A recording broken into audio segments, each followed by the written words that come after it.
Hi, I'm Mark from Kicker, and in this video I'm going to be showing you how the hand history summary feature in Kicker works. So it relies on hand histories, and they are already covered in another video. If you look at the filter hand histories video, you'll be able to see. Hand history summary, if I select it, what this screen does is it looks at the hand histories that you've currently got filtered, and it works out how often you're opening with each type of hand, if you're looking at opening, or it also looks at calling or raising. Here I'm looking at my button opening range, and this is based on an analysis of my actual hands that I've played. So you can see that there's quite a few of these are like 100% or 90 odd percent. One of the reasons why you'll see some anomalies here, like I've only opened with pocket aces 95.4% on the button, is because we've got this minimum pre-flop raise and maximum pre-flop raise. So at the moment we're saying it's got to be at least 2 big blinds and up to 4 big blinds. It is possible with those pocket aces that I sometimes limped with them. In fact, we can prove that if I drop down to 1 and do a refresh, you'll suddenly see that I open with pocket aces 100% of the time, which is what you'd expect. Occasionally in these data sets you'll find some slight anomaly where you accidentally timed out and you folded with pocket aces or something. In this data set that isn't actually what happened. I'm just going to pop that back up to 2 though, because here I'm just trying to look at my standard opening range, and it's worth knowing that 5% of the time I would have limped with aces, because that's useful information for further down the line.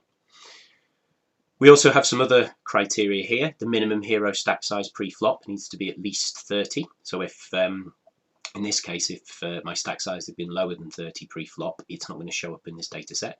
You can reduce that and have a look if that makes much difference. If you drop it down, you can drop it down as low as you like, and you can push it up as well. If you only wanted to look at what your tendencies, your opening range was when you have at least 100 big blinds, you can pop it up to 100 or more.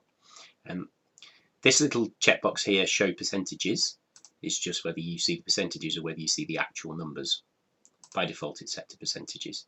And then you've got copy range here, and you've also got this show heat map. At the moment this is doing a heat map. We've got this percentage threshold set to 42% here. I'm just going to drop that down back to 0, because what that will do is that will show every single hand from the button with all of these other settings that we've set here, anytime we've ever opened with them. And you can see that occasionally we've opened with hands like 7-4 suited, Queen 2 suited, but they're very low percentage numbers. So the reason why I slid this up is because it's sometimes worth knocking out the ones that you do quite infrequently, because they may have just been anomalies. There may be reasons why you've opened with them under certain circumstances, but if you're just trying to get a kind of typical opening range, you might want to whack that up to say 30% or thereabouts, so you can see what you open with more typically. You can also see over here we've got the hero opening frequency, which is 35.7%. So what that means is that when you add up the percentages of all of these, even the slightly odd, offsuit or suited combos that you've opened with infrequently, in total,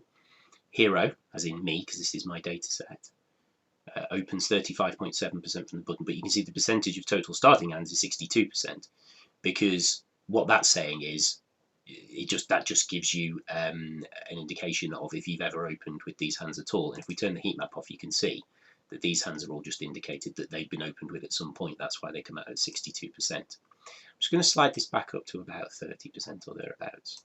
So we've got this as an opening range now. What you can do with this is you can hit copy range, and you can close this. You can go into your pre-flop range builder. You can add a new opening range. You can call it whatever you like. I'll call this opening range 1. In fact, I'll call it button opening range 1. And then you can just paste that range. And now you can see that range that we've derived from our hand histories, and then we've slid around with the percentages a little bit.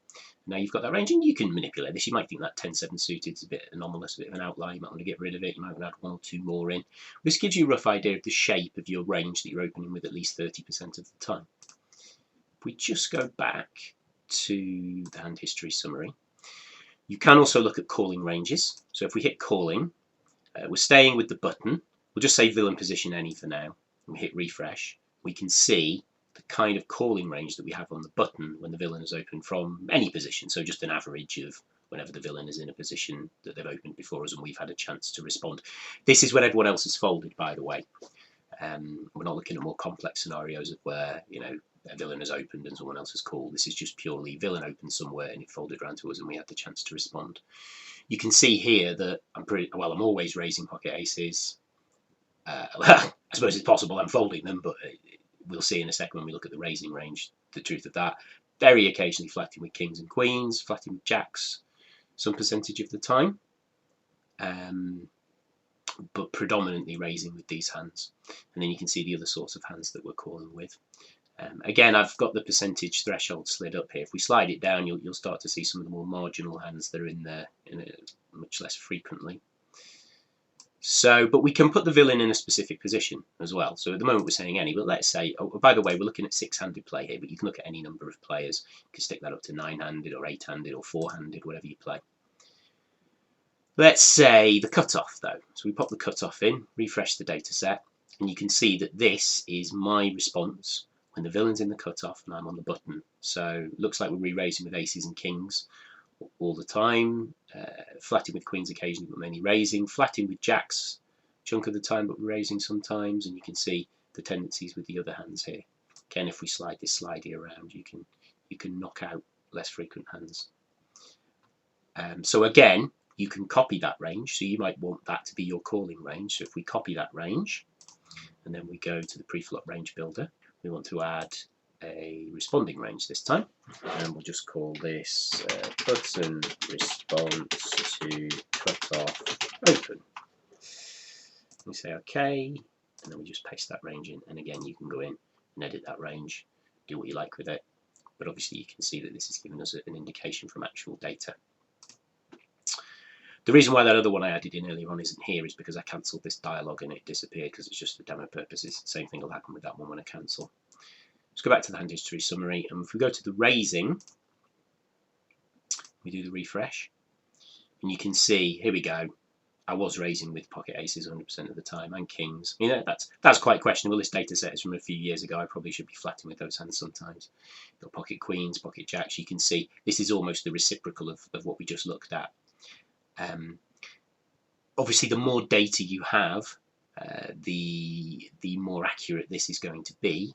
I think specifically button versus cutoff with the data set that I have, and maybe I haven't got that many hands because you can't see that many hands in. If I slide that down, you can see there are some less frequent hands in here.